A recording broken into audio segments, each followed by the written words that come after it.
आज बात करते हैं भारत के एक बहुत ही जरूरी कानून के बारे में, नारी शक्ति वंदन अधिनियम, जिसे महिला आरक्षण विधेयक के नाम से भी जाना जाता है। ये एक ऐसा ऐतिहासिक कानून है जो पास तो हो गया है, लेकिन अब एक ऐसी उलझन में फंस गया है जिसकी किसी को उम्मीद नहीं थी। तो सबसे बड़ा सवाल यही है ना? एक बिल जिसे इतना जबरदस्त सपोर्ट मिला, वो आखिर अब तक कानून क्यों नहीं बन पाया? मतलब ऐसा क्या हो गया? चलिए इसी पहेली को सुलझाने की कोशिश करते हैं।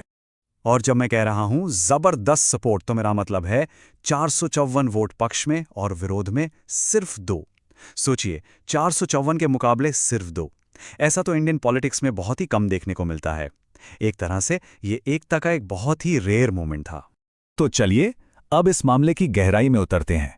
सबसे पहले तो ये समझना होगा कि इसे एक रुका हुआ कानून क्यों कहा जा रहा है। बिल तो पास हो चुका है, पर इसे लागू करने के रास्ते में कुछ बड़ी शर्तें आकर खड़ी हो गई हैं। हाँ, तो इसमें एक बहुत बड़ा पेंच है। इस कानून का लागू होना, मतलब इसका असल में जमीन पर उतरना, भविष्य में होने वाली 2 बड़ी चीजों पर टिका हुआ है।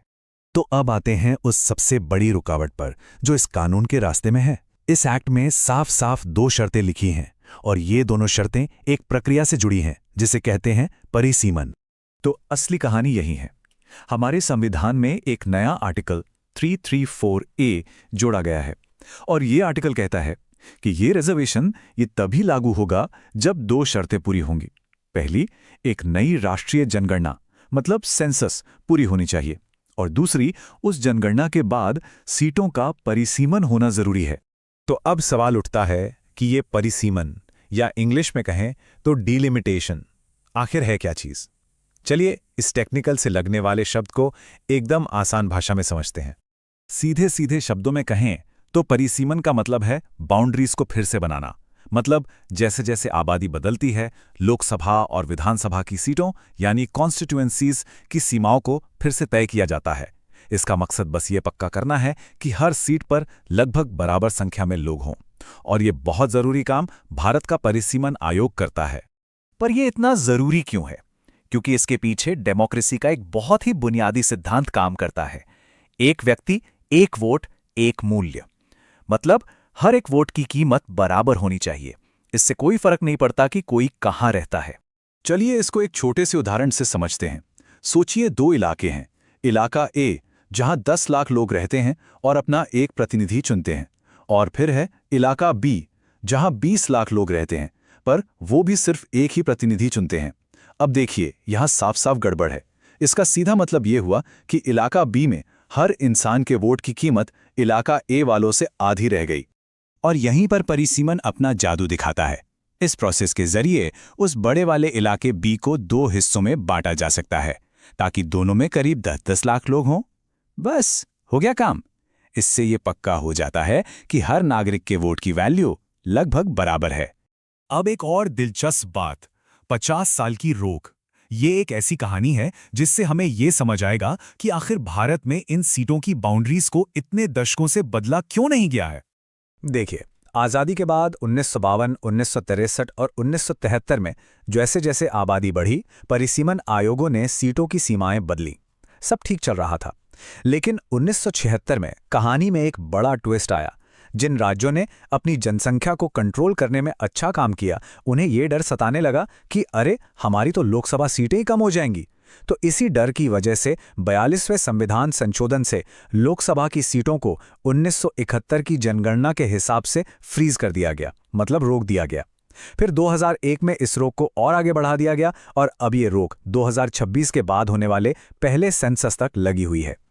तो अब आते हैं इस पूरे मामले के सबसे पेचीदा हिस्से पर, राजनीतिक मतभेद। देखते हैं कि इस बिल और इसकी शर्तों को लेकर पॉलिटिकल पार्टीज के बीच क्या खींचतान चल रही है। सरकार का पक्ष एकदम साफ है।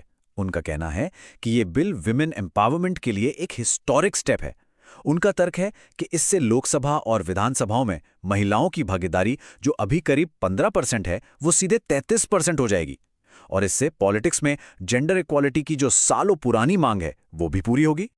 दूसरी तरफ अपोजिशन पार्टीज ने बिल को सपोर्ट तो किया, पर साथ ही कुछ बड़ी चिंताएं भी जताई हैं। उनकी सबसे बड़ी मांग है कि ओबीसी, एससी और एसटी महिलाओं के लिए अलग से एक सब कोटा होना चाहिए। उनका ये भी कहना है कि इस बिल को भविष्य के सेंसस और परिसीमन से जोड़ना ये तो बस इसे अनिश्चित काल के लिए टालने का एक तरीका है। और एक और बड़ा डर ये है कि जब परिसीमन होगा तो ज्यादा आबादी वाले उत्तर भारत के राज्यों को दक्षिण भारत के राज्यों के मुकाबले पॉलिटिकल फायदा मिल सकता है। तो इस मुश्किल सवाल को समझने के लिए क्यों ना दुनिया में झांक कर देखें कि दूसरे देशों ने इस चुनौती का सामना कैसे किया है। कोई फाइनल बात करने से पहले चलिए एक बहुत ही इंस्पायरिंग ग्लोबल एग्जाम्पल देखते हैं। जरा ये नंबर देखिए, करीब 60%। ये आंकड़ा है अफ्रीकी देश रवांडा का। वहां की संसद के लोअर हाउस में इतनी महिला सांसद हैं। ये पूरी दुनिया में सबसे ज्यादा है। क्या कमाल की उपलब्धि है। और ये हुआ कैसे? साल 2003 में रवांडा ने एक फैसला लिया। उन्होंने सभी सरकारी पदों पर महिलाओं के लिए 30% आरक्षण जरूरी कर दिया। उनका मकसद था जेंडर इक्वालिटी को बढ़ावा देना, और जो नतीजे आए वो सबके सामने हैं, एकदम चौंकाने वाले। तो आखिर में हम उसी बड़े सवाल पर आकर रुकते हैं, क्या ये बिल सच में भारत में महिलाओं को सशक्त करेगा, या फिर ये भी बस कागजी कार्रवाई और देरी में फंसकर एक और पॉलिटिकल वादा ही बनकर रह जाएगा? जवाब तो खैर भविष्य ही देगा, लेकिन इस पर